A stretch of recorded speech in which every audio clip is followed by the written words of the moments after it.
This tutorial shows you how to use screen share effectively when it's the right tool, and when Web Pro's meeting built-in tools give you a better result.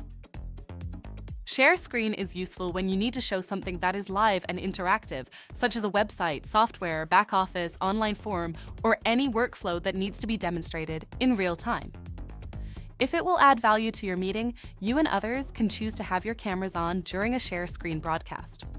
But it's important to know this. Share screen is not always the best tool for every kind of presentation. If you're showing a slide deck, a PDF, or a video, Web Pro's meeting gives you much better options. Present slides and present videos are built to display that content more clearly, with better quality, less bandwidth, and fewer distractions.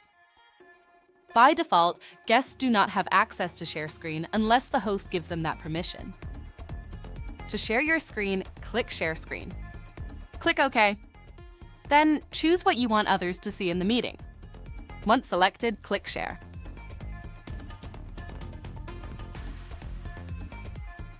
And again, if it will add value to your meeting, you and others can choose to have your cameras on during a share screen broadcast. When you're finished, click Stop Sharing. To give share screen rights to any guest, click the guest list. Click the three dots menu next to the guest. Click Share Screen. Your guest can now share their screen by clicking the Share Screen button at the top of their screen. When ready, your guest can choose to stop sharing their screen, or as the host, you can revoke that right by following those same steps and then select Take Over Share Screen. Web Pro's meeting gives you multiple options for visually engaging your guests. The more wisely you choose the right tool for the job, the more confident you will feel.